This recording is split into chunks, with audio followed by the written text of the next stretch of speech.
मैं doctor R S Luka, assistant professor of botany, government Bilasa girls PG autonomous college Bilaspur से BSc 5th semester के botany के students के लिए एक टॉपिक जो कि उनके सिलेबस के यूनिट 3 से लिया गया है, flower, microsporangium, microsporogenesis and male gametophyte के ऊपर व्याख्यान लेकर के उपस्थित हुई हूँ, जो कि प्लांट एम्ब्रियोलॉजी से का ये टॉपिक है। और प्लांट एम्ब्रियोलॉजी का संबंध पौधों के सेक्सुअल साइकिल से होता है, जिसमें हम development of anther and ovule, micro and mega sporogenesis, gametogenesis, formation of embryo and endosperm, इन सब का अध्ययन इसके अंतर्गत करते हैं। शॉर्ट में हम देखेंगे कि वर्तमान समय में सुविधा की दृष्टि से एम्ब्रियोलॉजी अध्ययनों को 3 क्षेत्रों में अर्थात डिस्क्रिप्टिव एम्ब्रियोलॉजी, कंपैरेटिव एम्ब्रियोलॉजी और एक्सपेरिमेंटल एम्ब्रियोलॉजी में बांटा गया है, जहां पर डिस्क्रिप्टिव एम्ब्रियोलॉजी में हम विभिन्न प्रकार के एम्ब्रियोलॉजी से रिलेटेड जो प्रोसेस हैं, जैसे कि development of anther and ovule, sporogenesis, gametogenesis, fertilization, embryogeny and endosperm में जो भी परिवर्तन या विकास होते हैं उनका अध्ययन करते हैं। कंपैरेटिव एम्ब्रियोलॉजी के अंतर्गत पौधों के विभिन्न समूहों के एम्ब्रियोलॉजिकल लक्षणों का वर्गीकी की दृष्टि से मूल्यांकन किया जाता है, और वहीं पर एक्सपेरिमेंटल एम्ब्रियोलॉजी का उद्देश्य भ्रूण वैज्ञानिक प्रक्रियाओं को नियंत्रित करना और उसमें आवश्यकतानुसार परिवर्तन उत्प्रेरित करना होता है। तो इस तरह की से वर्तमान समय में डिस्क्रिप्टिव, कंपैरेटिव और एक्सपेरिमेंटल एम्ब्रियोलॉजी का संबंध जो है वो प्लांट ब्रीडिंग और बायोटेक्नोलॉजी से भी इसका संबंध जो है वो होता है।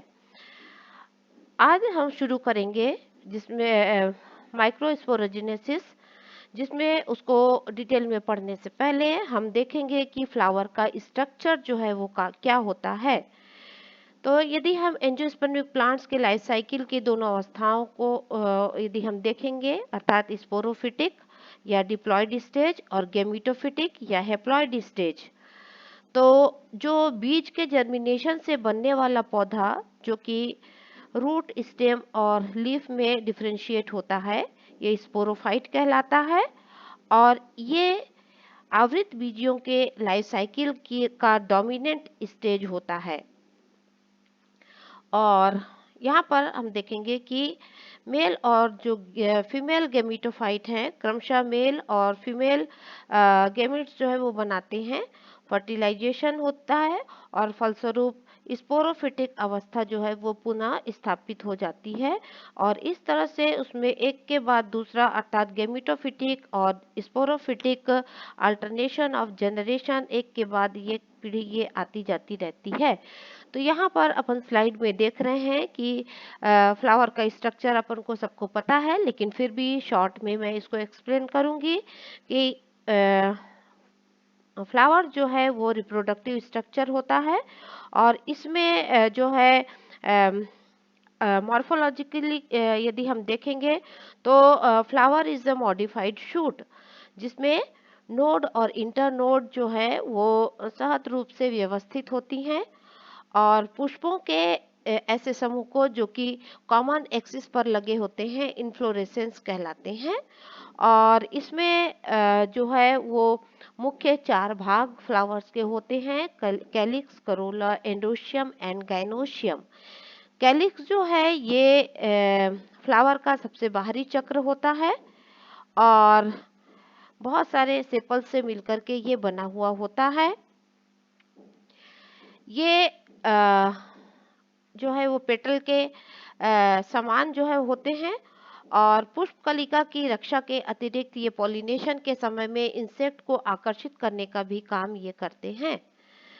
करोला को यदि हम देखेंगे तो करोला जो है ये भी ये फ्लावर का जो चक्र होता है, वर्ल्ड होता है, उसका दूसरा चक्र होता है जो कि कैलिक्स के ठीक अंदर की ओर स्थित होता है और ये अनेक पेटल्स से बना हुआ होता है जो कि बहुत बड़े और आकर्षक रंगों के ये होते हैं और इनका मुख्य कार्य जो है वो पॉलिनेशन के लिए इंसेक्ट और बर्ड्स को अपनी ओर आकर्षित करना होता है।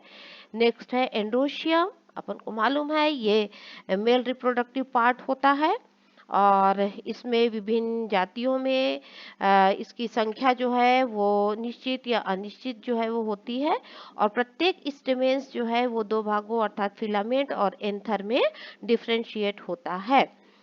फिर है गाइनोशियम जिसको हम पिस्टिल बोलते हैं। ये पुष्प का फीमेल रिप्रोडक्टिव पार्ट होता है और एक या अधिक कार्पल से बना हुआ ये होता है। प्रायः पुष्प के सभी जो कार्पल्स है वो मिल करके एक संयुक्त ओवरी को बनाने का काम करते हैं और इसको हम सिनकार्पस कहते हैं। तो इस तरह से शॉर्ट में मैं आपको फ्लावर के बारे में जो है वो बता रही हूँ। अब उसको हम देखेंगे कि इसमें विभिन्न प्रकार के सेक्सुअल रिप्रोडक्शन की प्रोसेसेस जो हैं वो पाई जाती हैं और the process of sexual reproduction जिसमें विभिन्न टॉपिक के अंतर्गत हम शॉर्ट में इन सब चीज़ों को देखेंगे जो कि सेक्सुअल रिप्रोडक्शन जो है एक जटिल प्रक्रिया होती है और इससे संबंधित सभी जो घटनाएं हैं उनका अध्ययन जो है वो एम्ब्रियोलॉजी के अंतर्गत ही किया जाता है और इसमें इम्पॉर्टेंट स्टेप्स जो हैं वो होते हैं जैसे कि पहला हम देख रहे हैं माइक्रोस्पोरोजिनेसिस या डेवलपमेंट ऑफ पोलन ग्रेन जिसमें प्रत्येक जो परागकोश होता है या एंथर होता है या जिसको हम माइक्रोस्पोरेंजियम कहते हैं इसमें अनेक माइक्रोस्पोर मदर सेल्स जो हैं वो होते हैं और प्रत्येक माइक्रोस्पोर मदर सेल्स के रिडक्शन डिवीजन से 4 हेप्लॉइड माइक्रोस्पोर्स या पोलन ग्रेन्स जो है वो बनते हैं। सेकेंड स्टेप होता है development of male gametes. Development of male gametes में हम देख रहे हैं कि किस तरह से पोलन ग्रेन जो है वो मेल गेमिट से जो है वो इसमें मात्र कोशिका के रूप में ये पाए जाते हैं और इसमें जो न्यूक्लियस पाया जाता है वो समसूत्री विभाजन से एक ट्यूब या वेजिटेटिव न्यूक्लियस और एक जनरेटिव जो कि बड़ा होता है जनरेटिव न्यूक्लियस जो है वो बनाता है और जनरेटिव न्यूक्लियस के विभाजन से अंत में 2 मेल गैमेट्स जो है वो बनते हैं। मेल गैमेट जो है वो फर्टिलाइजेशन के समय पोलन ट्यूब के द्वारा ओव्यूल तक पहुंचने का काम करते हैं। थर्ड जो सेक्सुअल रिप्रोडक्शन की जो प्रोसेस है वो पॉलिनेशन। पॉलिनेशन जो है वो जैसे ही माइक्रोस्पोर्स जो है वो बनते हैं उसके पश्चात माइक्रोस्पोरेंजियम की भित्ति जो है वो सूखने लगती है और उसमें डेहिजेंस जो है वो होता है और एक स्लिट्स के लॉन्गिट्यूडनल स्लिट्स के द्वारा डेहिजेंस जो है वो होता है और उसके बाद माइक्रोस्पोर्स जो है वो आफ्टर डेहिजेंस ये रिलीज हो जाते हैं और इसका जो स्टिग्मा तक पहुंचने की जो क्रिया होती है माइक्रो बीजाणुओं की या लघु बीजाणुओं की का स्पोरेंजियम से स्टिग्मा तक पहुंचने की जो क्रिया होती है वो पॉलिनेशन की कहलाती है। नेक्स्ट है मेगास्पोरोजिनेसिस। मेगास्पोरोजिनेसिस जिसमें कि मेगास्पोरेंजियम या ओव्यूल में मेगास्पोर्स के विकास की प्रक्रिया जो होती है वो मेगास्पोरोजिनेसिस की कहलाती है और मेगा स्पोरोजिनेसिस के समय में मेगा स्पोरेंजियम के न्यूसेलस के जो एंडोथीशियम में आर्की स्पोरियल सेल्स जो है वो डिफरेंशिएट होती है और अधिकांश पौधों में ये मेगा स्पोर मदर सेल्स के रूप में ये कार्य करती है और रिडक्शन डिवीजन से 4 हेप्लॉइड मेगा स्पोर्स जो है वो बनते हैं। इसमें से एक जो है वो फंक्शनल होते हैं और 3 मेगा स्पोर्स जो है वो रिड्यूस्ड हो जाते हैं।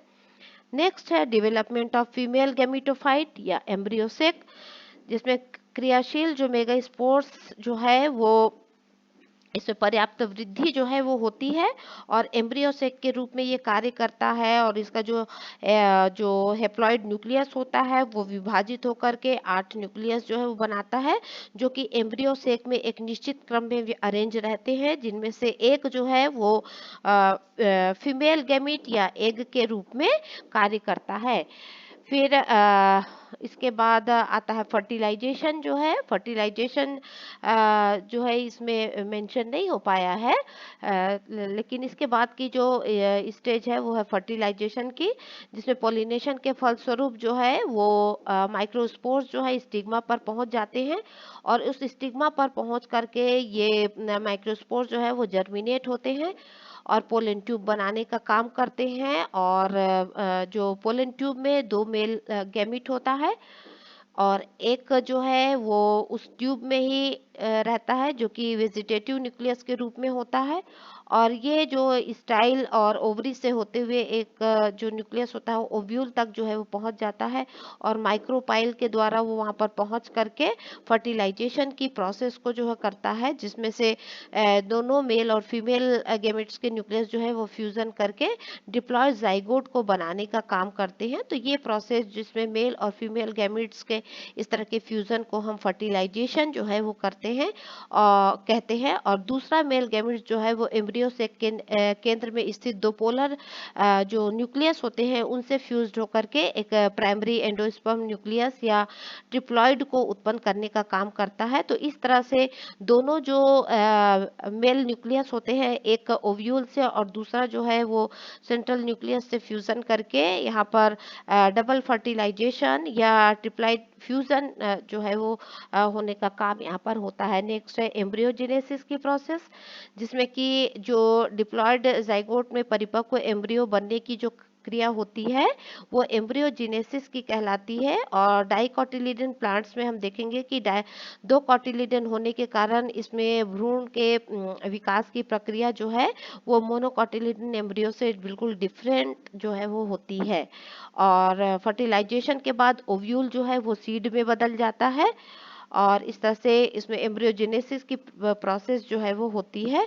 और लास्ट होता है एंडोस्पर्म, जिसमें कि डबल फर्टिलाइजेशन या हम बोल सकते हैं ट्रिपल जो फ्यूजन होता है उसके फलस्वरूप जो ट्रिप्लॉइड न्यूक्लियस वाला प्राथमिक एंडोस्पर्म जो है वो एंडोस्पर्म न्यूक्लियस के रूप में ये कार्य करता है, और आखिरी में एंडोस्पर्म बनने का काम करता है, जो कि न्यूट्रिशन के पॉइंट ऑफ व्यू से एक बहुत बहुत महत्वपूर्ण ये टिश्यू होता है, जो कि आवृत बीजों में ये भ्रूण विकास के लिए आवश्यक न्यूट्रिशन प्रदान करने का काम ये करता है।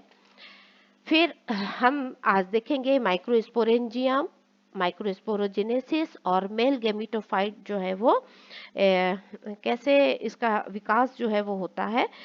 सबसे पहला हम देखेंगे माइक्रोस्पोरेंजियम। माइक्रोस्पोरेंजियम जिसको हिंदी में हम लघु बीजाणुधानी जो है वो कहते हैं। और स्टेमेंस जो है वो आवृतबीजी जो पौधे हैं उनका मेल रिप्रोडक्टिव ऑर्गन्स होता है। प्रत्येक स्टेमेंस के तीन भाग होते हैं, यहाँ पर मैंने मेंशन किया है, आपको पता भी है कि एंथर, फिलामेंट और कनेक्टिव, ये तीन भागों में ये बटा हुआ जो है स्टेमेंस होता है। और मेल स्पोर्स या पोलन ग्रेन्स जो है वो पोलन सैक में बनते हैं, जिसके फलस्वरूप जैसे हम देखेंगे कि इसके लोब के आधार पर इसको मोनोथिकस और डाइथिकस जो है वो कहा जाता है। यहाँ पर मैंने फोटोग्राफ्स जो है वो डाले हुए हैं, जिसमें कि कनेक्टिव्स के द्वारा ये आपस में जुड़े हुए होते हैं। कनेक्टिव्स जो होते हैं वो स्टेराइल होते हैं, और प्रत्येक जो लोब्स होता है एंथर का, वो दो चैम्बर्स में ये डिफरेंशिएट जो है होता है या विभेदित होता है, जिसमें पोलेंसेक या माइक्रोस्पोरेंजियम इसको हम कहते हैं। और इस प्रकार दो पाली युक्त जो या दो लोब वाला या दो चैम्बर वाला जो पोलेंसेक होता है वो डाइथिकस जो है कहलाता है, जिसमें कि चार माइक्रोस्पोरेंजियम जो है वो होते हैं।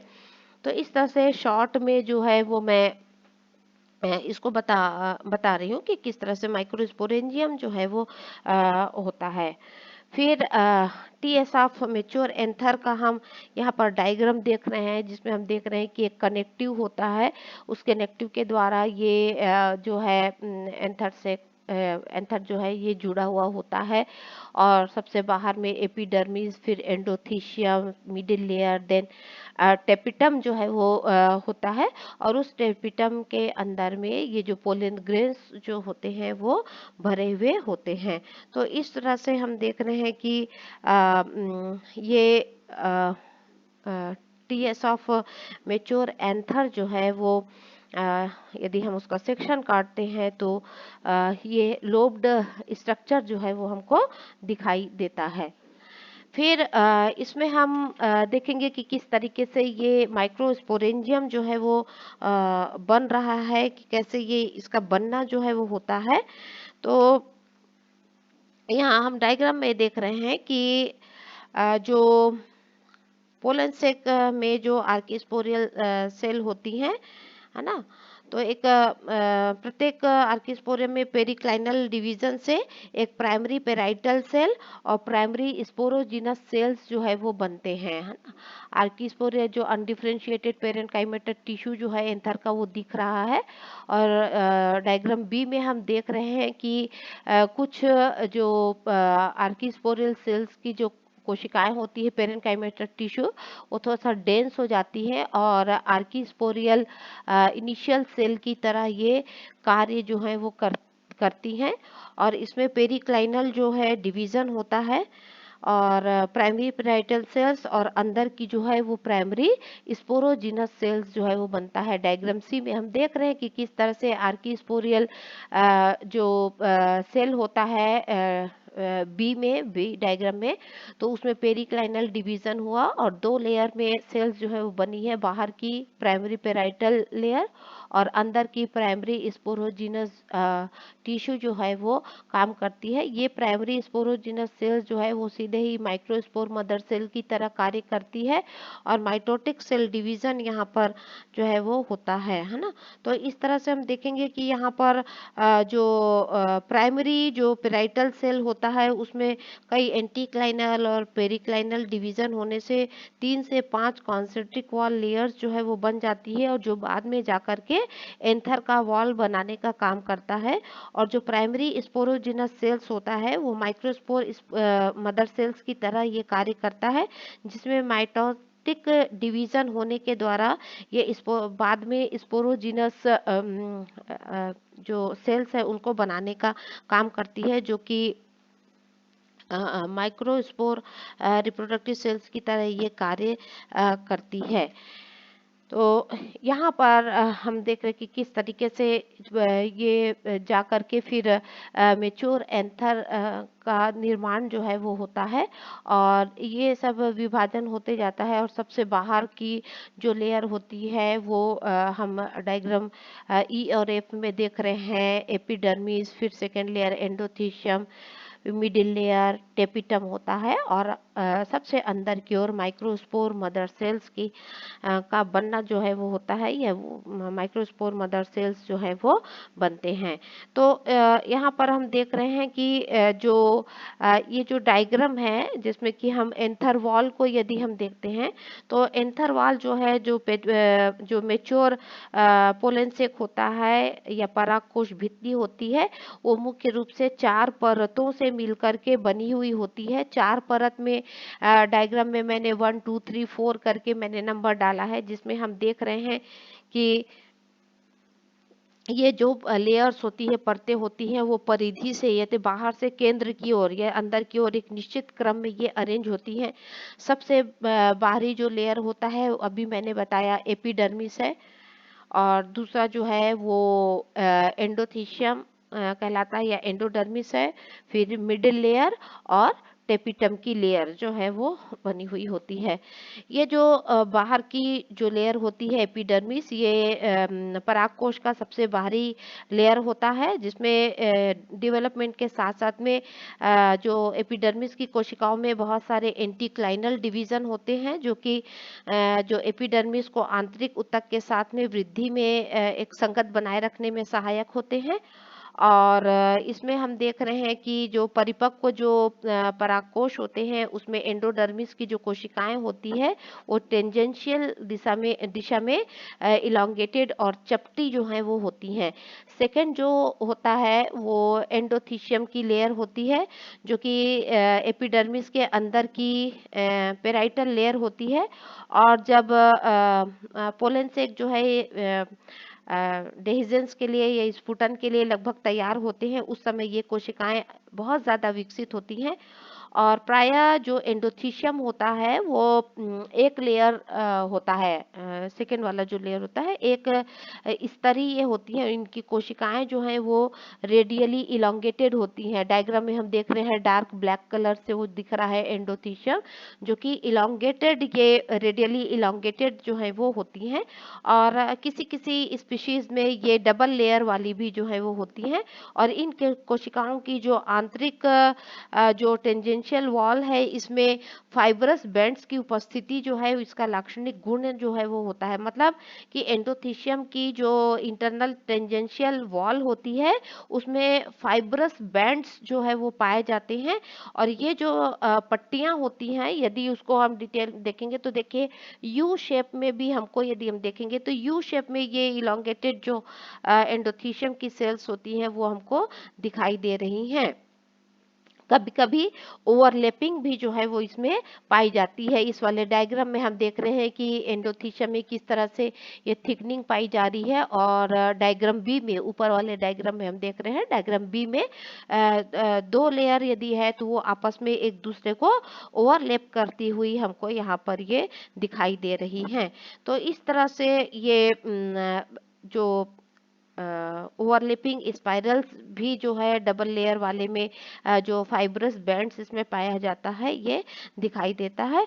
और जो अ, जब ये स्फुटित होने वाले जो परागकोश होते हैं या पोलेंसेक होते हैं उसमें प्रत्येक एंथर की दोनों माइक्रोस्पोरेंजियम की संधि के चारों ओर उपस्थित जो एंडोथीशियम सेल्स में जो है वो ऐसा देखा गया कि सभी तरफ ये थिकनिंग्स जो है वो नहीं पाई जाती है, किसी किसी साइड में ये थिकनिंग्स जो है वो पाई जाती है।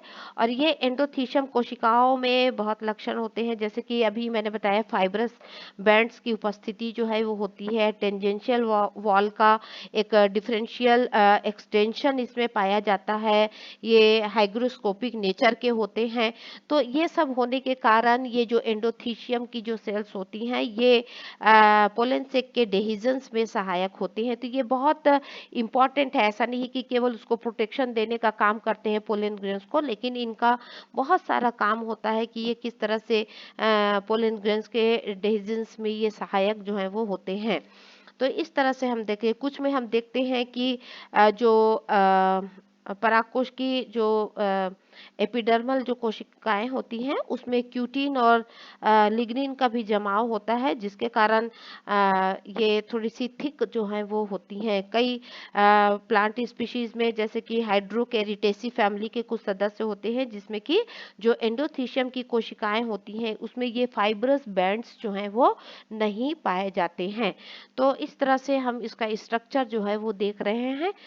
फिर उसके बाद हम डायग्राम में हम देखेंगे, देखिए फिर से मैं उसको बैक कर रही हूँ। मिडिल लेयर, मिडिल लेयर जो है वो एंडोथीशियम के बाद वाली लेयर जो है वो होती है जिसमें कि ये एक से दो परत की मिडिल लेयर जो है वो होती है। इसमें स्पष्ट दिख रहा है तीसरे नंबर का, दो तीन लेयर में ये दिखाई दे रही है। इन परतों की कोशिकाएं जो हैं वो एफिमेरल होती हैं। एफिमेरल का मतलब कि ये अल्पकालिक जो है वो होती हैं।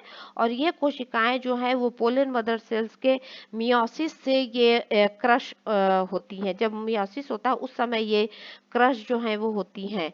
तो इस प्रकार से ये कई उसमें पौधों में जैसे कि रेननकुलेसी है या लिलियम वगैरह में एक या अधिक लेयर वाले ये मिडिल लेयर जो है वो नहीं होते हैं।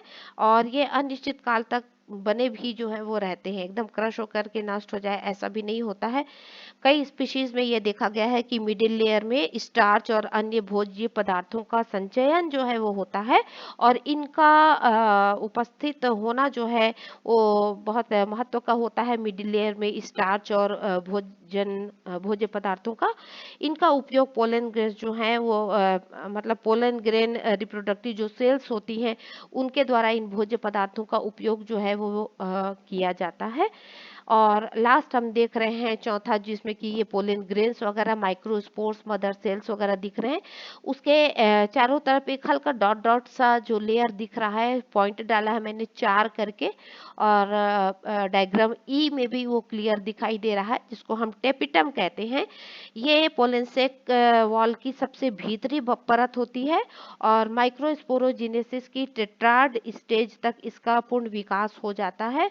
और ये जो है स्पोरोजेनस टिश्यू के चारों ओर एक लेयर के रूप में या एकल परत के रूप में ये उपस्थित होती हैं। और फिजियोलॉजिकल दृष्टि से ये परत जो है वो बहुत ही, टेपिटम जो है बहुत ही इम्पोर्टेंट जो है वो होता है, क्योंकि इनकी जो कुछ पौधों में टेपिटम की कोशिकाओं में पेरिक्लाइनल डिवीजन होते हैं, जिसके कारण इनमें 2 या कभी कभी 2 से अधिक लेयर्स भी जो है वो टेपिटम की पाई जाती है, जिसमें कि इन कोशिकाओं का मतलब टेपिटम कोशिकाओं में जो कोशिका द्रव्य होता है वो बहुत डेंस होता है, न्यूक्लियस क्लियर दिखाई देता है, और इनकी कोशिकाएं जो है वो फ्रीली डिवाइडेड होती है, मतलब स्वतंत्र रूप से ये विभाजित होती हैं, और इनका सेंट्रीपिटल एक्सटेंशन भी जो है वो होता है। और कुछ जातियों में देखा गया है कि टेपिटम का जो जीव द्रव्य होता है वो पिगमेंटेड होता है, जैसे कि एप्पल वगैरह है, इसमें रेड ब्राउन कलर का होता है। एनीमोन में पर्पल कलर के पिगमेंट्स जो हैं वो पाए जाते हैं। तो इस टेपिटम का विकास जो होता है वो प्राइमरी पेराइटल सेल से होता है, और प्रायः एक होमोजिनस लेयर्स के रूप में ये पाए जाते हैं। कुछ जातियों में ये टेपिटम की कोशिकाएं जो हैं वो डाइमॉर्फिज्म रूप जो है वो दिखाने का काम करता है। जैसे ये डायग्राम में, नीचे के डायग्राम में मैं दिखा रही हूँ फोकस करके, कि टेपिटम की कोशिकाएं जो हैं वो डाइमॉर्फिक जो है वो होती हैं, है ना। इलेक्ट्रा थॉम्सनाई ये पौधा है, जिसमें कि जो पोलन सेक है उसके कनेक्टिव टिश्यू की ओर उपस्थित टेपिटम की कोशिकाएं जो हैं वो अन्य कोशिकाओं से अधिक विकसित हो जाती हैं, और इन बड़ी कोशिकाओं का विकास जो होता है वो कनेक्टिव टिश्यू से होता है, इसलिए उसको सी टेपिटम जो है वो कहा जाता है। ये डायग्राम में शो हो रहा है सी टेपिटम, जो कि बड़ी कोशिकाओं से उसका डेवलपमेंट जो है वो होता है। और इसके विपरीत जो पोलेंसेक की परिधि की ओर की उपस्थित कोशिकाएं होती हैं, जो कि कनेक्टिव टिश्यू के पास वाली कोशिकाएं होती हैं, इनका जो है पेराइटल जो लेयर से विकसित होने वाली होती हैं, इसलिए इसको हम पी टेपिटम जो है वो कहते हैं। तो ये 2 प्रकार की टेपिटम की कोशिकाएं जो हैं होती हैं, सी टेपिटम जो कि बड़ी कोशिकाओं से ये बनती हैं, और पेराइटल लेयर वाले कोशिकाओं से बनने वाले जो कोशिकाएं होती है, टेपिटम की जो कोशिकाएं होती है वो पी टेपिटम जो है वो कहलाता है। तो इस तरह से हम देख रहे हैं कि जो टेपिटम है ये द्विरूप संरचना को भी या डाइमॉर्फिज्म रूप को भी दिखाने का काम ये करते हैं। तो ये जो स्पोरोजिनस टिश्यू में जो मियोसिस होता है, रिडक्शन डिवीजन जो होता है, इसके साथ साथ में टेपिटम कोशिकाओं के केंद्र में भी विभाजन जो है वो होते रहता है, और टेपिटम की जो परिपक्व कोशिकाओं में प्रायः 1 से अधिक न्यूक्लियस जो है वो पाए जाते हैं। तो इस प्रकार से मतलब ये टेपिटम में किसी में 1, किसी में 2 न्यूक्लियस जो है वो भी पाया जाता है। जैसे कि जो ऑर्किड वगैरह है या कुकुरबिटेसी फैमिली के जो टेपिटम की कोशिकाएं हैं, वो प्रत्येक कोशिका जो है वो यूनिन्यूक्लिएट होती है, उसके प्रत्येक कोशिका में 1 न्यूक्लियस जो है वो पाया जाता है। तो इन कोशिकाओं के स्वभाव के आधार पर टेपिटम को जो है वो 2 रूपों में जो है वो बांटा गया है ना, 2 रूपों में जो है वो बांटा गया है। एक तो होता है अभी यहाँ पर जो पॉइंट 4 में मैं दिखा रही हूँ कि टेपिटम जो है वो 2 प्रकार की होती है। यहाँ पर जो मैंने लिख के शो किया है, epidermis, endodermis, middle layer tapetum. तो ये टेपिटम की कोशिकाएं भी हैं, 2 प्रकार की होती है। अमीबॉइडल टेपिटम, जिसको हम प्लाज्मोडियल टेपिटम भी कहते हैं, और दूसरा होता है सिक्रेटरी टेपिटम, जिसको हम ग्लैंडुलर टेपिटम भी कहते हैं। जो अमीबॉइड या प्लाज्मोडियल टेपिटम होता है, इस प्रकार की टेपिटम कोशिकाओं की आंतरिक या इनर या रेडियल कोशिका भित्ति जो है वो हाइड्रोलिटिक एंजाइम के प्रभाव से जल्दी टूट जाती हैं, और इनका जो जीव द्रव्य होता है वो पराग कोश गुहिका में प्रवेश कर जाता है। बाद में ये जीव द्रव्य आपस में एक साथ मिल करके ये टेपिटल पेरीप्लाज्मोडियम जो है बनाने का काम करता है, जो कि जो पोलन ग्रेन होता है उनको ग्रोथ के समय में न्यूट्रिशन प्रदान करने का काम करता है। तो यदि हम इलेक्ट्रॉन माइक्रोस्कोप से इस अमीबॉइडल या प्लाज्मोडियल टेपिटम को हम देखेंगे, तो जो टेपिटल पेरीप्लाज्मोडियम है एक फंक्शनल स्ट्रक्चर जो है होता है, और इसमें उपस्थित जो न्यूक्लियस होते हैं वो विभाजित भी होते रहते हैं। तो इस प्रकार से जैसे कि अलिस्मा है, टाइफा है, ट्रेडेस्केंशिया है, इसमें इन सब पौधों में जो टेपिटम है वो प्लाज्मोडियम या अमीबॉइडल टेपिटम जो है वो होता है। दूसरा यहाँ पर मैं लिखी हूँ सिक्रेटरी टेपिटम, जिसको हम ग्लैंडुलर टेपिटम भी कहते हैं। इनकी कोशिकाएं जो है वो पोलन सेक में परागणों का या पोलन ग्रेन के डेवलपमेंट पूर्ण होने तक मध्य या मिडिल लेयर से ये जुड़ी हुई होती हैं, और स्पोरोजेनस टिश्यू अवस्था में ये सिक्रेटरी या स्ट्रावी टेपिटम की कोशिकाओं में बहुत सारे सेल ऑर्गेनेल्स जैसे कि माइटोकॉन्ड्रिया, प्लास्टिड्स है, डिटियोसोम्स और कुछ गोलाकार संरचनाएं जिसको प्रो यूबिस्व कहते हैं या प्रो यूबिस पिंड जो है वो कहते हैं। इस अवस्था में टेपिटम की जो कोशिका भित्ति होती है बहुत थिन होती है, पतली होती है, और जो स्पोरोजेनस टिश्यू में अर्धसूत्री विभाजन प्रारंभ होने के पूर्व टेपिटम की जो कोशिका है वो कोशिका भित्ति मोटी हो जाती है, और इसके बाद कोशिका द्रव में राइबोसोम और प्रोयूबिश जो पिंड होते हैं उनकी संख्या बढ़ जाती है, जिसके फलस्वरूप देखेंगे कि पोलन ग्रेन का विकास पूर्ण होने तक ये प्रो उबिश पिंड जो होता है वो टेपिटम कोशिकाओं में पोलन से गुहिका में प्रवेश कर जाते हैं। इनका कार्य क्या होता है? संभवतः पोलन ग्रेन का जो एक्साइन है उसका निर्माण करने का इनका काम होता है। ये जो अंदर स्पोरोजिनस हम देख रहे हैं कि टेपिटम का जो काम होता है वो पोलन ग्रेन के एक्साइन को बनाने का ये काम करते हैं, सिक्रेटरी जो टेपिटम होता है। अब है टेपिटम कोशिकाओं में केंद्रक का न्यूक्लियस का डिवीजन जो है वो किस तरीके से होता है। यहाँ पर हम देखेंगे डायग्राम में कि न्यूक्लियर डिवीजन इन टेपिटल सेल्स की अब इन टेपिटम कोशिकाओं का में न्यूक्लियस का डिवीजन जो है वो किस तरीके से होता है। तो अभी मैंने बताया कि टेपिटम की कोशिकाएं जो है वो दो प्रकार की होती है, अमीबॉइडल और सिक्रेटरी टेपिटम, है ना। तो इसमें हम देख रहे हैं कि जो अमीबॉइडल और सिक्रेटरी टेपिटल कोशिकाओं का लाक्षणिक गुण जो है उनके केंद्रक के विभाजन से होता है, और न्यूक्लियर डिवीजन जो है टेपिटम की कोशिकाओं में वो तीन तरीके से हो सकता है। फर्स्ट है बाय एंडोमाइटोसिस, दूसरा है बाय नॉर्मल माइटोसिस, और तीसरा होता है फॉर्मेशन ऑफ रेस्टिट्यूशन न्यूक्लियाई। इन तीन तरीकों से टेपिटल कोशिकाओं में न्यूक्लियर डिवीजन जो है वो पाया जाता है, और इसका चित्र भी जो है वो नीचे मैंने डाला हुआ है कि किस तरीके से टेपिटम की कोशिकाओं में विभाजन जो है वो होता है। थोड़ा सा इसको हम देख लेंगे कि पहला जो डिवीजन होता है वो बाय एंडोमाइटोसिस, मतलब अंतःसूत्री विभाजन के द्वारा टेपिटम के न्यूक्लियस में विभाजन जो है वो किस तरीके से होता है। तो इस प्रकार के विभाजन में जो न्यूक्लियोलस और न्यूक्लियर मेम्ब्रेन है वो अखंडित रहती है टेपिटम सेल की, लेकिन जो क्रोमोसोम होता है वो जो डुप्लीकेशन है ना, तो क्रोमोसोम डुप्लीकेशन में कोई भी स्पिंडल जो है वो यहाँ पर नहीं बनते हैं, स्पिंडल का फॉर्मेशन जो है वो इसमें नहीं बनता है। हम पहला डायग्राम जो है वो देख रहे हैं लेफ्ट साइड में, जो ऊपर में चार जो डायग्राम दिए हुए हैं ABCD लेफ्ट साइड में, वो एंडोमाइटोसिस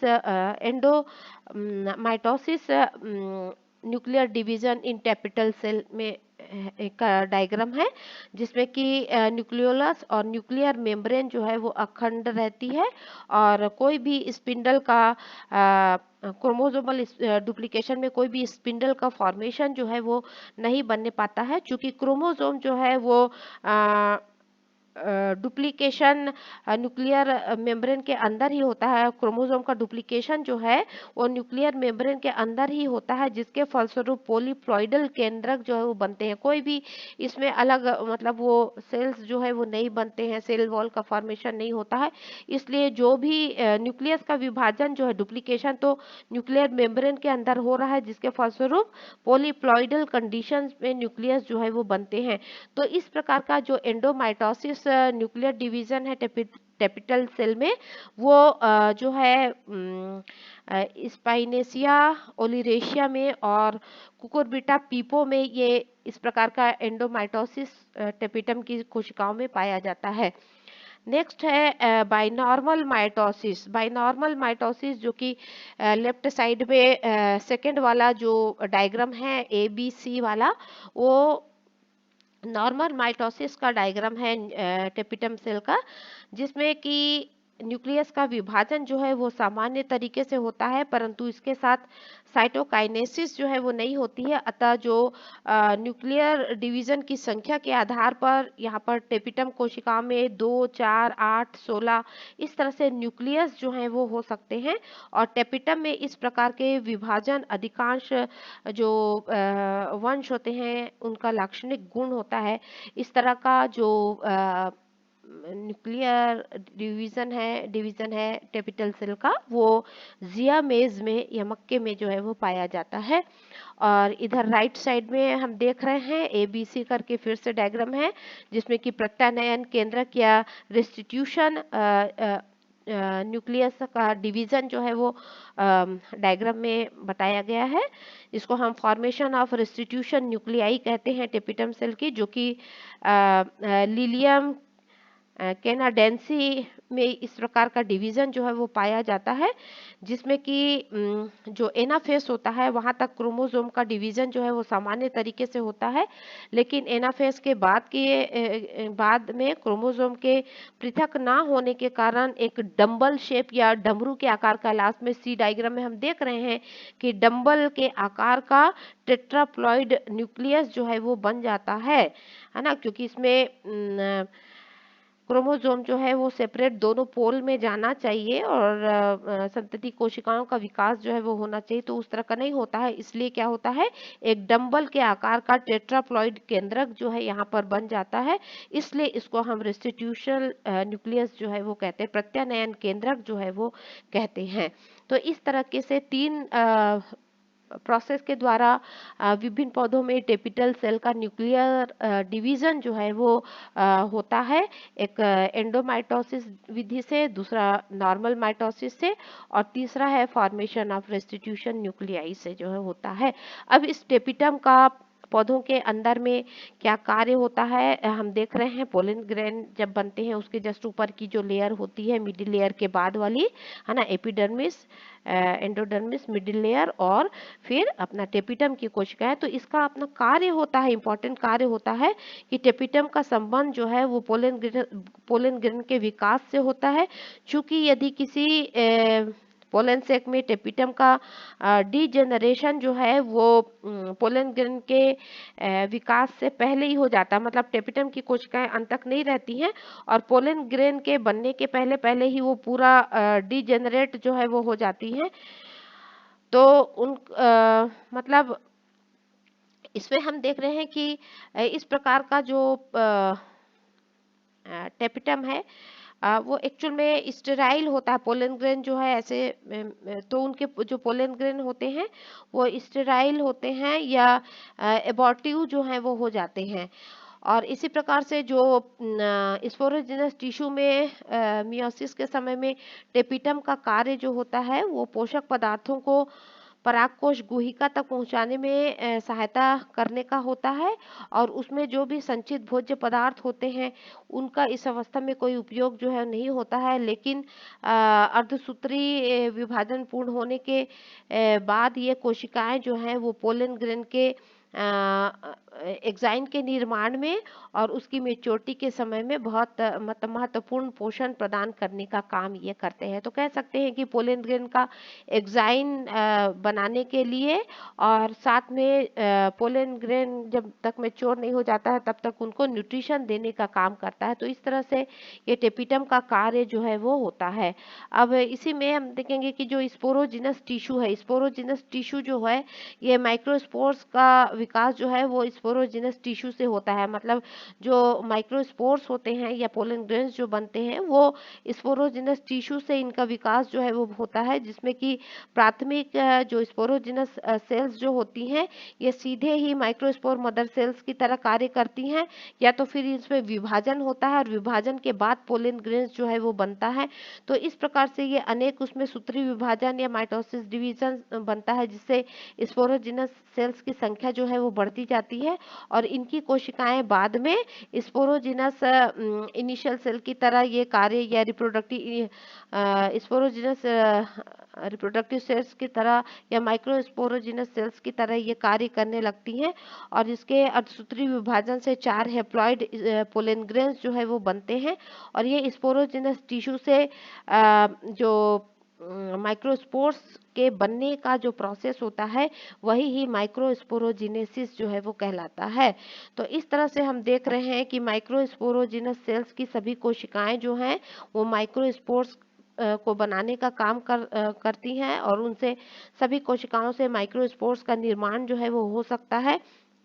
परंतु कुछ जो माइक्रोस्पोरोजिनस सेल्स होती हैं वो प्रायः डिसइंटीग्रेट जो है वो हो जाती हैं या विघटित हो जाती हैं और उनका अवशोषण जो है वो अन्य कोशिकाओं में न्यूट्रिशन के लिए जो है वो किया जाता है। और कुछ ऐसे भी फैमिली है जेंशियनेसी फैमिली, जिसमें कि पोलेंसेक में टेपिटम जो है वो नहीं पाया जाता है। इस प्रकार से पौधों में स्पोरोजिनस कोशिकाएं ही पोषण कोशिकाओं की तरह ये कार्य करती हैं। अब हम देखेंगे माइक्रोस्पोरोजिनेसिस। माइक्रोस्पोरोजिनेसिस जो है वो कि किस तरह से लघु बीजाणु जनन जो है वो होता है या बनता है, कि ये माइक्रोस्पोर्स का बनना अब किस तरीके से होता है। हमने तो पहले देख लिया कि शॉर्ट उसमें इस वाले डायग्राम में कि ये इस डायग्राम में कि कैसे एक अनडिफरेंशिएटेड पेरेंट काइमेटा टिश्यू जो है एंथर का वो आखिरी में पूरा एफ और ई एफ डायग्राम तक कि किस तरीके से ये अलग अलग एंथर जो मेच्योर एंथर जो है और पोलन ग्रेन्स जो है माइक्रोस्पोर्स जो है वो कैसे बनते हैं, है ना। और उसके बाद अब हम देखेंगे कि यही जो माइक्रोस्पोर्स होते हैं वो किस तरीके से बनते हैं। तो ये जो माइक्रोस्पोर्स के बनने की जो प्रोसेस होती है वो माइक्रोस्पोरोजिनेसिस जो है वो कहलाती है।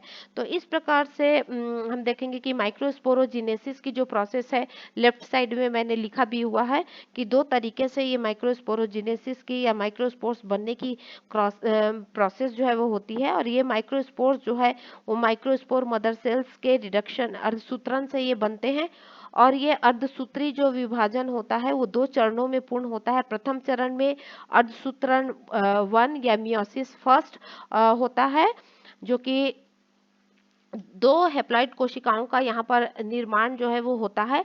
और दूसरा चरण जो होता है वो मियोसिस 2 कहलाता है, जिसमें कि लगभग एक सामान्य माइटोसिस की प्रक्रिया जो होती है सामान्य माइटोसिस की वो मियोसिस 2 के अंतर्गत होता है, जिसके फलस्वरूप माइक्रोस्पोर्स का बनना जो है वो होता है। शॉर्ट में हम देख लेंगे कि किस तरीके से मियोसिस 1 और मियोसिस 2 जो है वो होता है। मियोसिस 1 में क्रोमोसोम के डुप्लीकेशन के पश्चात मेटाफेज 1 में कोशिका के केंद्र में एक ये न्यूक्लियस जो है एक लीनियर एक रेखा में ये अरेंज हो जाते हैं और प्रत्येक क्रोमोसोम में डिप्लॉयड या द्विगुणित युग्म में से या पेयर में से एक एक क्रोमोसोम जो है वो अपने विपरीत पोल में जो है वो जाने लगते हैं। है ना, विपरीत पोल में जो है वो जानते हैं। जैसे ये लेफ्ट साइड का पहला जो डायग्राम है जिसमें कि ABCDEF में करके मैं बता रही हूँ कि माइक्रोस्पोर मदर सेल में किस तरह से, देखो जैसे बीच में न्यूक्लियस है और उसमें न्यूक्लियस में डिवीजन हो रहा है और दोनों पोल के विपरीत पोल पर ये एकत्रित होने लगते हैं, जहां पर जाकर के दो डॉटर न्यूक्लियाई जो है वो बनते हैं। और प्रत्येक जो डॉटर न्यूक्लियाई है उसमें क्रोमोसोम की संख्या जो है वो जनरेटिव या जनन कोशिका के क्रोमोसोम संख्या से बिल्कुल आधी होती है।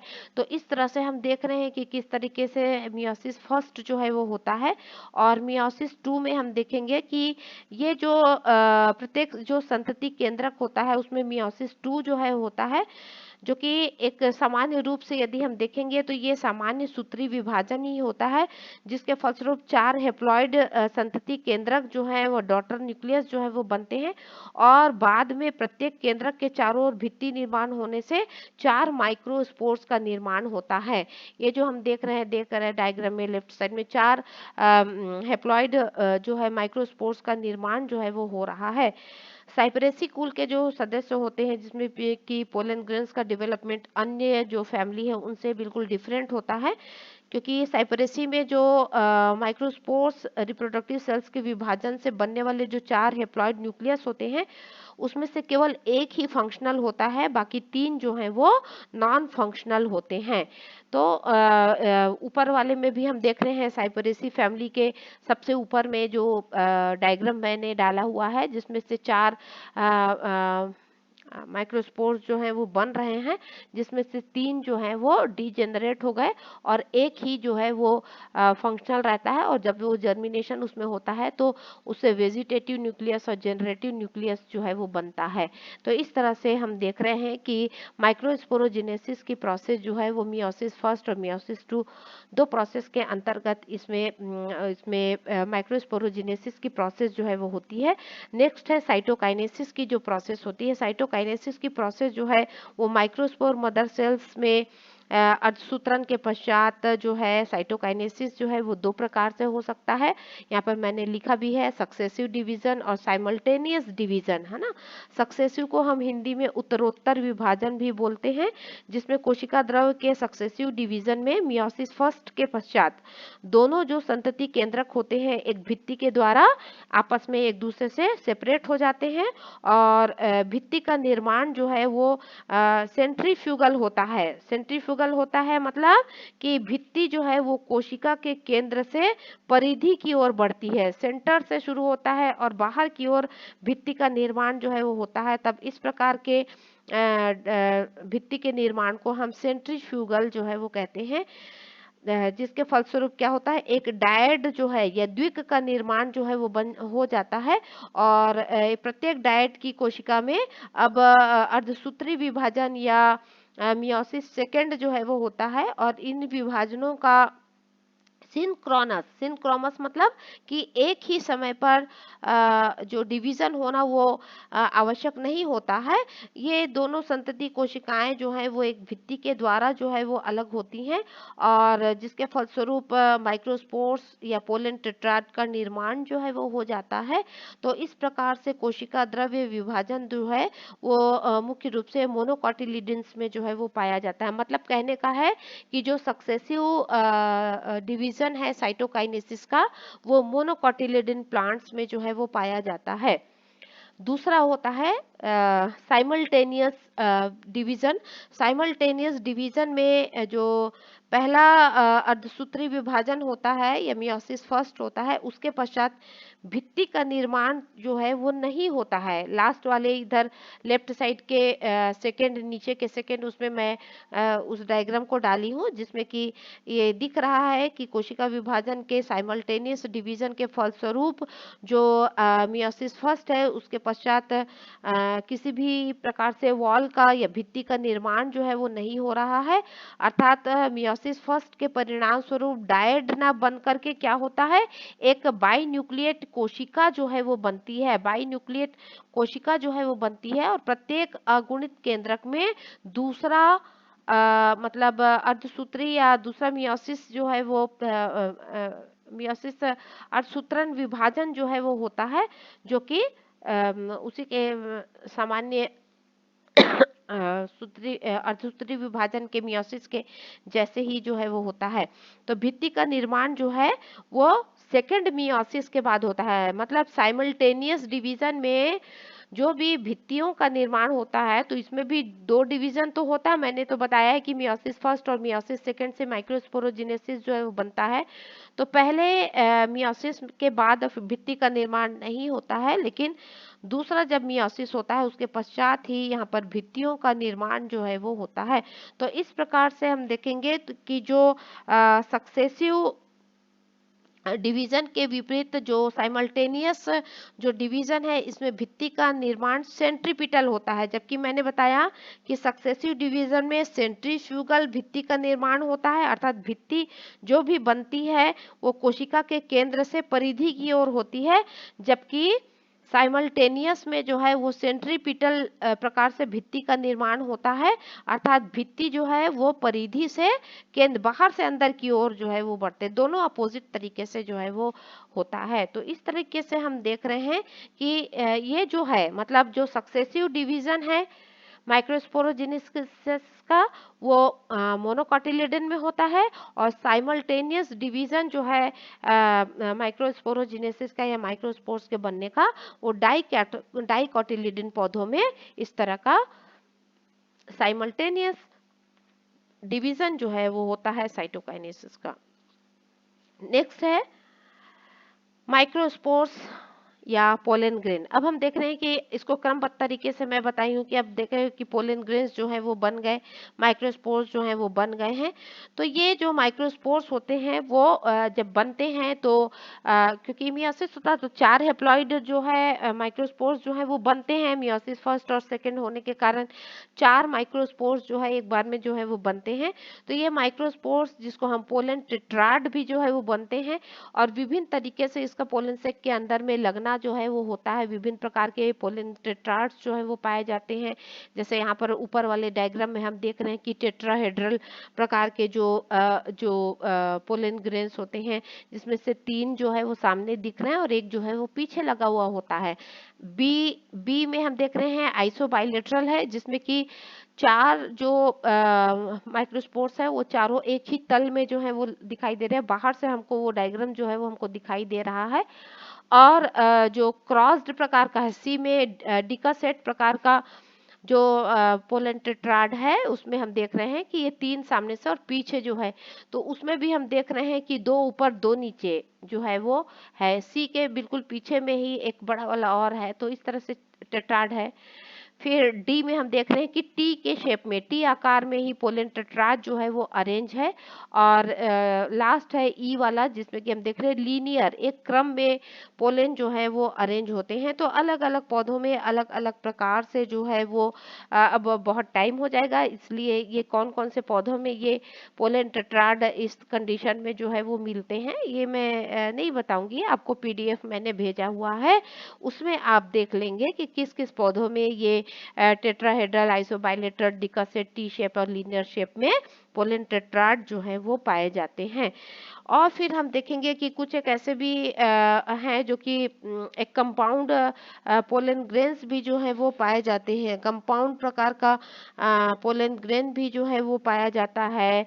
यहाँ पर हम देख रहे हैं बी में कि पोलिनियम होता है, जो कि एस्क्लेपिडिएसी फैमिली के सदस्यों में एक विशेष प्रकार का स्ट्रक्चर जो है होता है, जिसमें कि डिस्क होते हैं और कॉर्डिकल होते हैं, जिसमें कि 2 पोलन सेक होते हैं जिसको हम पोलिनिया कहते हैं, और उसी के भीतर में ही बहुत सारे पोलन ग्रेन्स जो हैं वो भरे हुए होते हैं। फिर जो पहला जो डायग्राम था जिसमें कि एनोना और ड्रोसेरा वगैरह में कंपाउंड पोलन ग्रेन्स जो है वो पाए जाते हैं, जो कि सब पोलन ग्रेन आपस में मिल करके एक बॉल के जैसे स्ट्रक्चर जो है वो बना लेते हैं।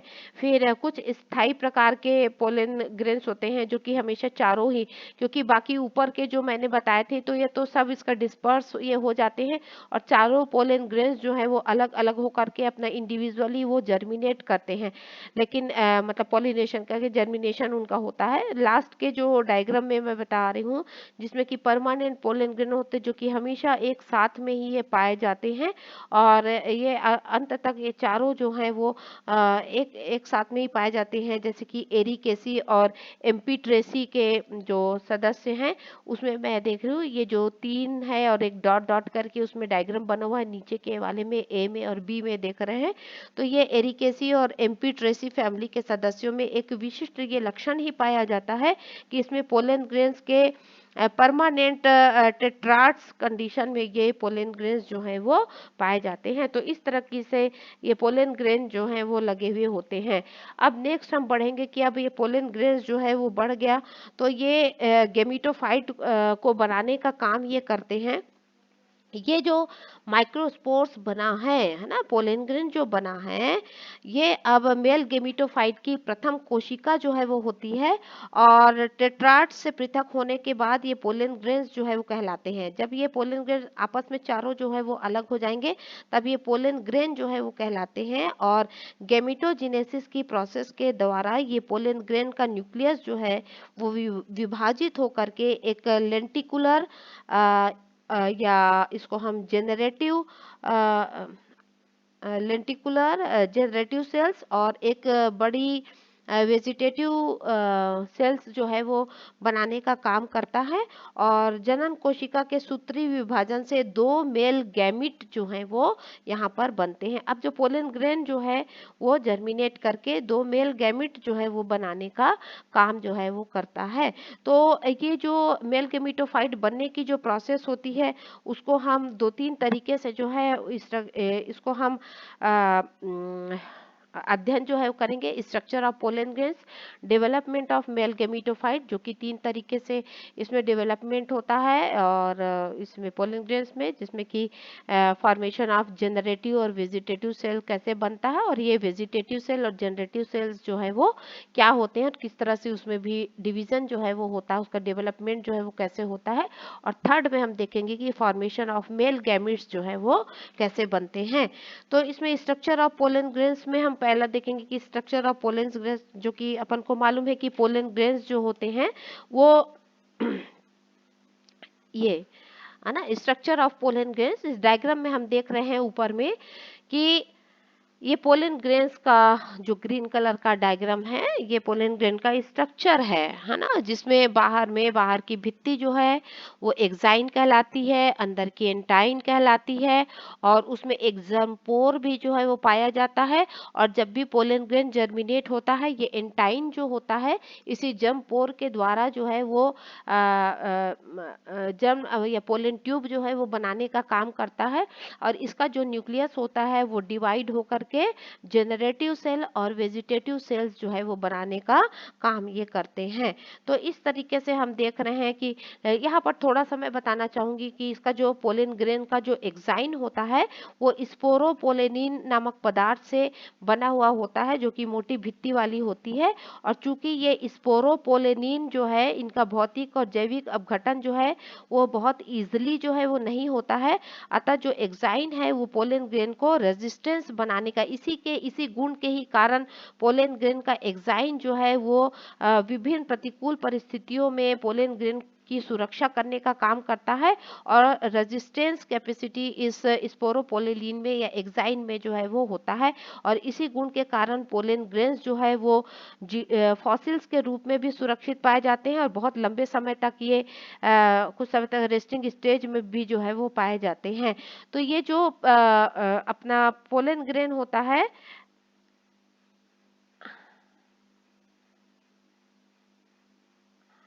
ना, पोलन ग्रेन जो है ये हम देख रहे हैं कि आ, ये जो इसका एक्साइन है ना, पोलन ग्रेन का जो एक्साइन है वो भी 2 परतों से मिलकर के बना हुआ होता है। एक होता है एक्ट एक्साइन, और दूसरा होता है एंड एक्साइन, है ना। 2 लेयर से मिलकर के ये बना हुआ होता है, एक्ट एंजाइन और सॉरी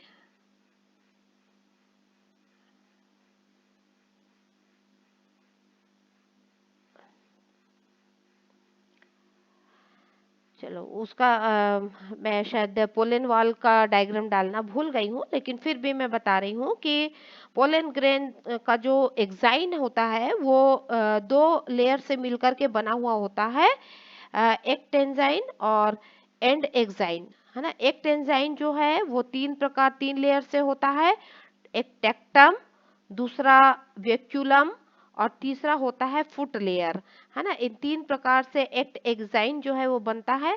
और जो एक्साइन का जो अंदर वाला जो वॉल होता है, जिसको एंड एक्साइन कहते हैं, वो पैक्टिन और सेलुलोज से जो है वो बना हुआ होता है, जिसमें सेलुलोज के जो फिलामेंट्स होते हैं या तंतु होते हैं वो पोलन ग्रेन की सतह के पैरेलल जो है वो अरेंज होते हैं। तो पोलन ग्रेन में जिस स्थान पर हम देख रहे हैं यहाँ डायग्राम में जर्म पोर जो है वो पाया जाता है, तो एंटाइन जो है इन्हीं बिंदुओं के समीप पे कुछ एंजाइमेटिक प्रोटीन जो है यहाँ पर इस जर्म पोर के पास में कुछ एंजाइमेटिक प्रोटीन भी जो है वो पाए जाते हैं। तो इस प्रकार से ये मतलब पोलन की वॉल जो होती है पोलन ग्रेन की, वो एक्साइन और एंटाइन से होता है। और एक्साइन जो है वो भी तीन प्रकार के तीन लेयर से, टेक्टम, वैक्यूलम और फुट लेयर से बना हुआ होता है। और एंड एक्साइन जो है वो पैक्टिन और सेलुलोज से बना हुआ होता है। कई बार देखा गया है कि इंसेक्ट पॉलिनेशन जातियों में पोलन ग्रेन की सतह पर एक ऑयली लेयर भी जो है वो पाया जाता है, जिसको हम पोलन किट जो है वो कहते हैं। तो ये जो पोलन ग्रेन है इनका रंग, चिपचिपापन और उनके विशेष गंध जो है वो इसी पोलन किट के कारण ही जो है होती है। और इसमें जो ऑयली लेयर पाया जाता है पोलन ग्रेन के सतह पर, तो ये ऑयली जो लेयर होता है उनके निर्माण के लिए आवश्यक पदार्थों का संश्लेषण जो है वो भी टेपिटम की कोशिकाओं के द्वारा जो है वो किया जाता है। तो टेपिटम का हम देख रहे हैं कि बहुत इंपॉर्टेंट रोल होता है, जो कि स्पोरोजिनस ग्रोइंग स्पोरोजिनस टिश्यू को भोजन न्यूट्रिशन देने का काम करता है। और पोलन ग्रेन की बाहरी लेयर एक्साइन को भी बनाने में सहायक होता है, और स्पोरोजिनस टिश्यू इससे ही बनता है। और देख रहे हैं कि ऑयली लेयर का भी सिक्रेशन ये एक्साइन के लिए करता है। तो ये जो है बहुत इम्पोर्टेंट रोल जो है वो अदा करने का काम करता है। तो ये जो पोलन किट जो है इसका बहुत ज़्यादा कार्य जो है वो उतना ज़्यादा जानकारी जो है वो नहीं मिल पाई है, लेकिन फिर भी वैज्ञानिक लोग ऐसा मानते हैं कि ये पोलन किट जो होते हैं वो इंसेक्ट को आकर्षित करने में सहायक होते हैं। इसके अलावा पोलन ग्रेन की जो अल्ट्रावायलेट रेडिएशन से बचाव करने का काम करते हैं। और इसका चिपचिपापन जो है वो पोलन ग्रेन को इंसेक्ट के शरीर से चिपकने में सहायता करते हैं, जिससे पॉलिनेशन की प्रोसेस जो है वो होती है। तो इस प्रकार से हम देख रहे हैं कि पोलन ग्रेन के कोशिका द्रव में बहुत सारे जो सेल ऑर्गेनेल्स होते हैं, डिक्टियोसोम्स, माइटोकॉन्ड्रिया, एंडोप्लाज्मिक रेटिकुलम, ये सब भी जो है वो पाए जाते हैं। और जब टेट्राड से ये पोलन ग्रेन जो है वो अलग होते हैं तो इसमें तेजी से विस्तार होने लगता है। और विस्तार पूर्ण होने पर पोलन ग्रेन में बहुत मतलब वैक्यूल्स वगैरह भी जो है वो उत्पन्न हो जाते हैं, और कोशिका द्रव्य जो है एक परिधि झिल्ली के रूप में भी जो है वो दिखाई देने लगती है। तो ये एक मेच्योर पोलन ग्रेन का डायग्राम जो है वो होता है। अब अपन देखेंगे कि किस तरीके से जो डेवलपमेंट ऑफ मेल गैमीट्स है। अब ये पोलन ग्रेन जो है वो जर्मिनेट करेंगे तो मेल गैमीटोफाइट को बनाने का काम ये करते हैं। तो जैसे इसको मेल गैमीटोफाइट भी जो है वो बनाने का काम करेंगे, तो इसमें मैंने ये जो आपको बताया था कि डेवलपमेंट ऑफ मेल गैमीटोफाइट में हम देख रहे हैं कि formation of generative and vegetative cells, फिर कैसे वेजिटेटिव सेल्स और जनरेटिव सेल्स जो है होते हैं, और उसके बाद फॉर्मेशन ऑफ मेल गैमीट्स जो है वो होते हैं। तो यहाँ पर ये डायग्राम हम देख रहे हैं, नीचे का जो 4 डायग्राम ABCDE करके 5 डायग्राम मैंने इसमें शो किया हुआ है। यहाँ पर हम देख रहे हैं कि पोलन ग्रेन का जो पहला जो यदि हम देखते हैं स्टेप जो है डेवलपमेंट ऑफ मेल गेमिटोफाइट का, जिसमें फॉर्मेशन ऑफ जनरेटिव और वेजिटेटिव सेल्स का, कि किस तरह से पोलन ग्रेन तो बने हैं। अब ये जो ऊपर में इसमें तो शो ही हुआ है कि वेजिटेटिव और जनरेटिव सेल जो है वो होते हैं इसके न्यूक्लियस में। तो ये जो यहाँ पर भी हम देख रहे हैं डायग्राम ए में कि एक मेच्योर पोलन ग्रेन है जिसमें साइटोप्लाज्म है, न्यूक्लियस है, एक्साइन और एंटाइन, ये जो है वो दिख रहा है। और पोलन ग्रेन का प्रथम जो विभाजन होता है जिसमें कि अनइक्वल अनइक्वल ये डिवीजन जो है वो होता है, जिसमें कि एक बड़ी कोशिका और एक छोटी कोशिका है, मतलब दो असमान कोशिकाएं, असमान या अनइक्वल सेल्स जो है वो बनते हैं। ये विभाजन जो है वो समसूत्री प्रकार का विभाजन जो है वो होता है, जिसमें जो बड़ी कोशिका है उसमें हम देख रहे हैं डायग्राम में, डायग्राम बी में, कि नीचे का एक जो है वो जेनरेटिव सेल्स और ऊपर वाला एक बड़ा है जिसमें न्यूक्लियस वगैरह दिख रहा है, वो वेजिटेटिव सेल्स जो है वो बन रहा है। तो बड़ी कोशिका जो है वो वेजिटेटिव सेल्स और छोटी कोशिका जो है नीचे वाली वो जनरेटिव कोशिका जो है वो कहलाती है। और प्रारंभ में जो जनरेटिव कोशिका होती है वो पोलन ग्रेन के एंटाइन से जो है वो अटैच रहती है, लेकिन जब डिवीजन के कुछ समय के पश्चात ये वेजिटेटिव कोशिका के कोशिका द्रव में स्वतंत्र रूप से ये कोशिका जो है वो देखी जा सकती है।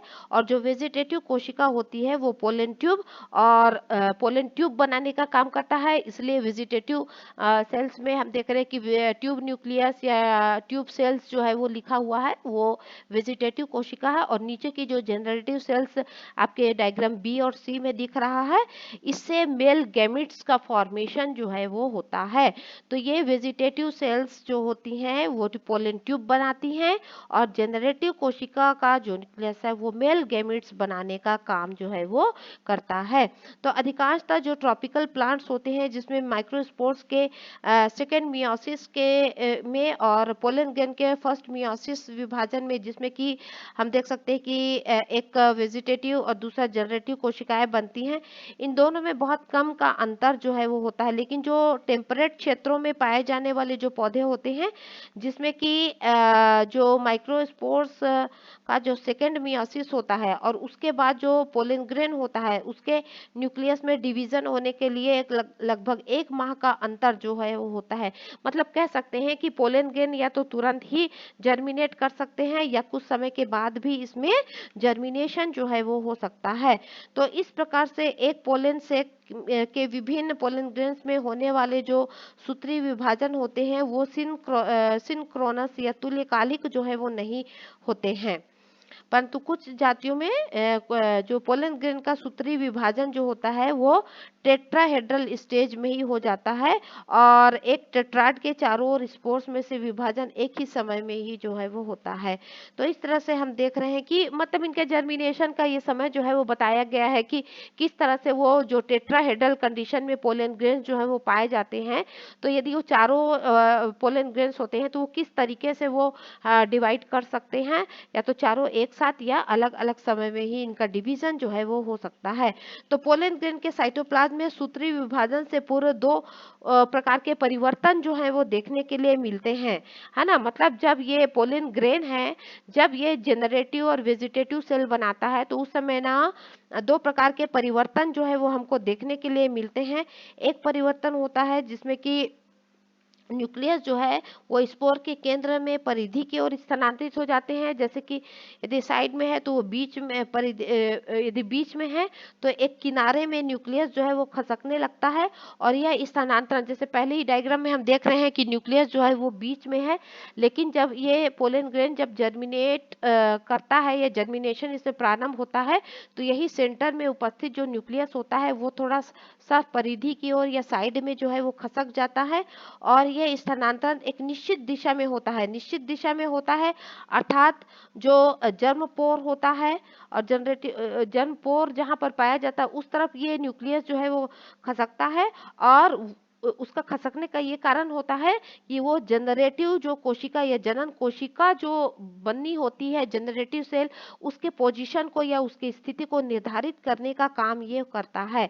अब जो जनरेटिव सेल की स्थिति जो है एक पोलन ग्रेन का एक लाक्षणिक गुण जो है वो होता है। कहने का मतलब है कि जो पोलन ग्रेन में जो न्यूक्लियस होता है वो सेंटर में होता है और जब पोलन ग्रेन जर्मिनेट करता है तो ये थोड़ा सा पार्श्व में, लेकिन जहां पर जर्म पोर पाया जाता जाता है, उस साइड की ओर एक खसकने लगता है और उसी साइड ही उससे ये पता चल जाता है, यदि हम उसका साइटोलॉजिकल तरीके से यदि हम अध्ययन करेंगे तो देखेंगे कि जनरेटिव सेल या छोटी कोशिकाएं जिस तरफ दिख रही हैं, मतलब वो मतलब ये न्यूक्लियस जिस तरफ खसक रहा है, सरक रहा है, स्थानांतरित हो रहा है जर्मिनेशन से पहले, तो उस तरफ जनरेटिव सेल्स जो है वो बनेंगी। और दूसरा परिवर्तन जो है जिसमें कि माइक्रोस्पोर्स में जिस ओर जनरेटिव कोशिका का निर्माण होता है, उस ओर न्यूक्लियस और पोलन ग्रेन भित्ति के बीच स्थित कोशिका द्रव में बहुत सारे सारे वैक्यूल्स भी जो हैं वो बनने लगते हैं। मतलब कि जिस तरफ खसक करके न्यूक्लियस जो है वो आता है, वो जनरेटिव सेल्स को भी दिखाने का काम करता है। और उसके पहले भी हमको बहुत सारे वैक्यूल्स या रसधानियां जिसको कहते हैं, उस पोलन ग्रेन के भीतर में हमको दिखाई देंगी। उससे भी हम जान सकते हैं कि इस तरफ जनरेटिव कोशिका जो है वो बनेंगी। तो इस प्रकार से इसमें परिवर्तन जो है पोलन ग्रेन का जीवद्रव में सूत्री विभाजन से पूर्व जो है, इस तरह के परिवर्तन जो है वो देखने के लिए मिलते हैं।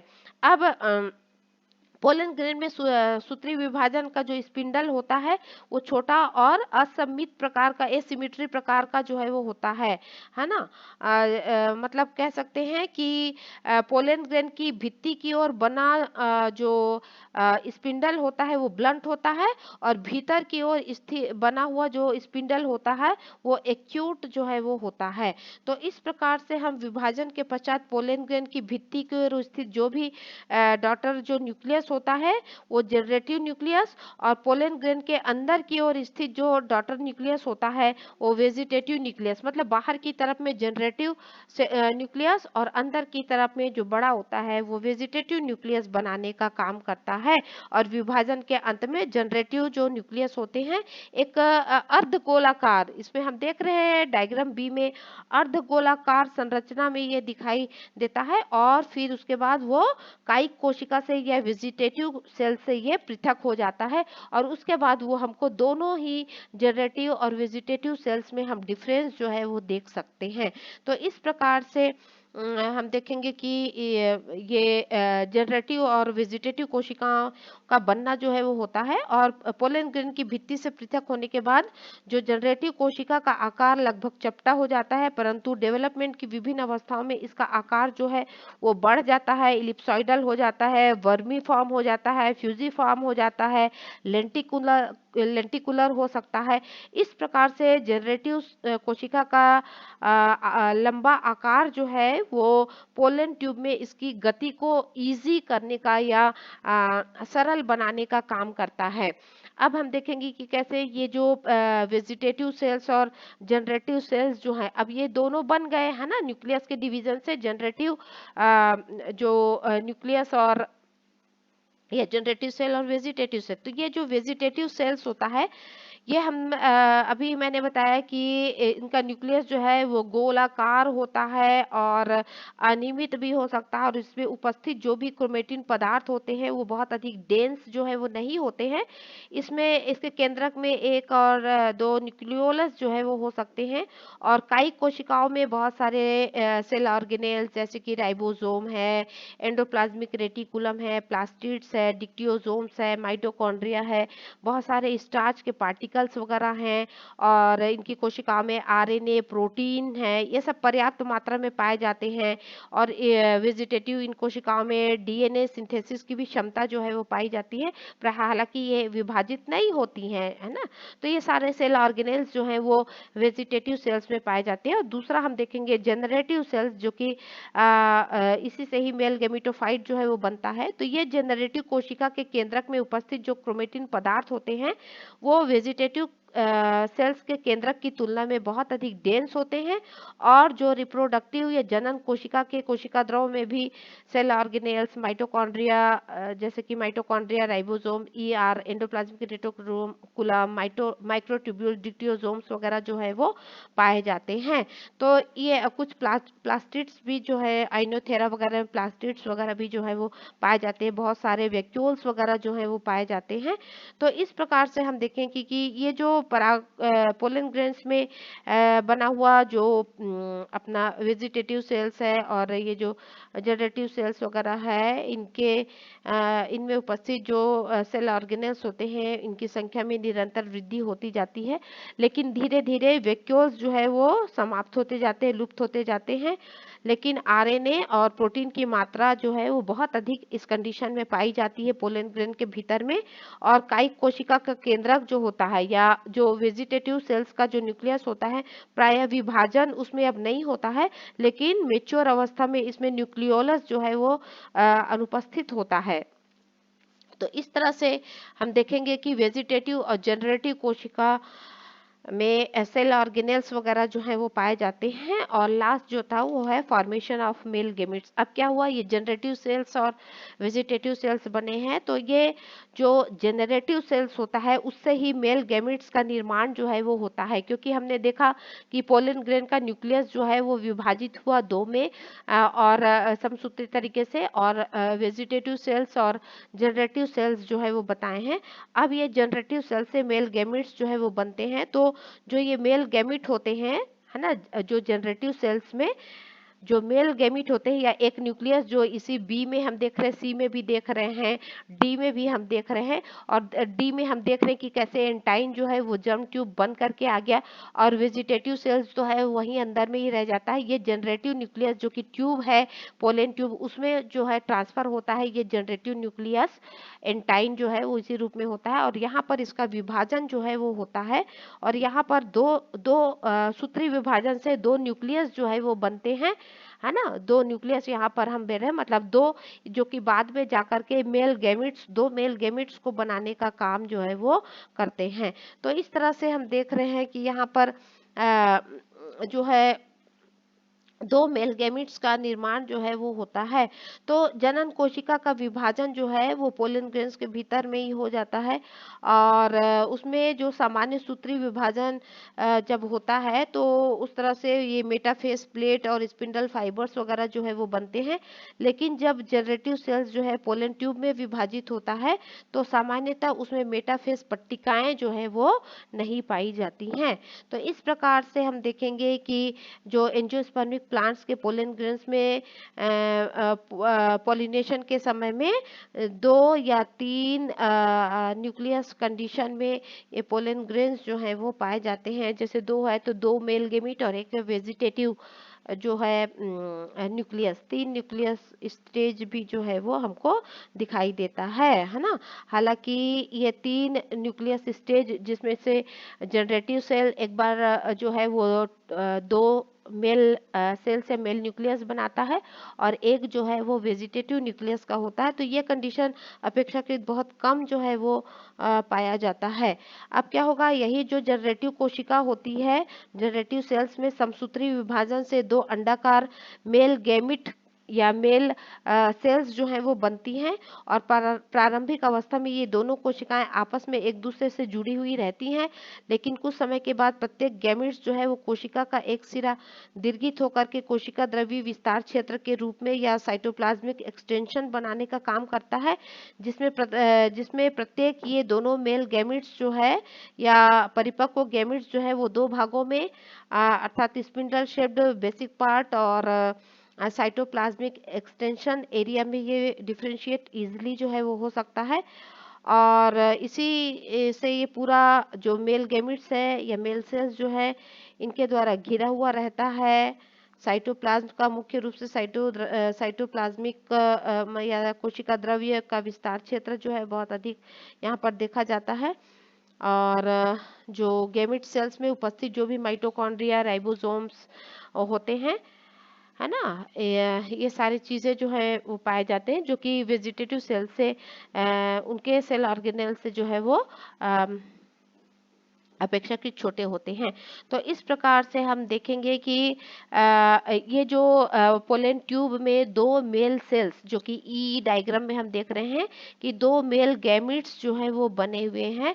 तो इन दोनों मेल जो सेल्स होते हैं इनके बीच में किसी भी प्रकार का भौतिक संपर्क जो है वो नहीं होता है, क्योंकि ये दोनों आपस पहले जुड़े हुए होते हैं। ये जनरेटिव न्यूक्लियस के दोनों न्यूक्लियस जो कि मेल न्यूक्लियाई या मेल गैमेट्स को बनाने का काम करते हैं। बाद में ये दोनों अलग जो है वो हो जाते हैं और इनका दोनों मेल सेल्स का अलग होना जो है वो बहुत ज़रूरी होता है, क्योंकि इस प्रकार का जो संपर्क है वो या भौतिक संपर्क मतलब ये कह सकते हैं कि अलग तो रहते हैं लेकिन दोनों मेल सेल्स के बीच में या युग्मक कोशिकाओं के बीच में भौतिक संपर्क जो है वो आपस में बना ही हुआ रहता है, क्योंकि इस प्रकार का जो भौतिक संपर्क होता है वो कई पॉइंट ऑफ व्यू से बहुत आवश्यक होता है। एक तो होता है कि भौतिक संपर्क से दोनों गैमेट्स का समन्वित विकास जो है वो होता है, जिसके फलस्वरूप दोनों गैमेट एक ही समय में मैच्योर होते हैं।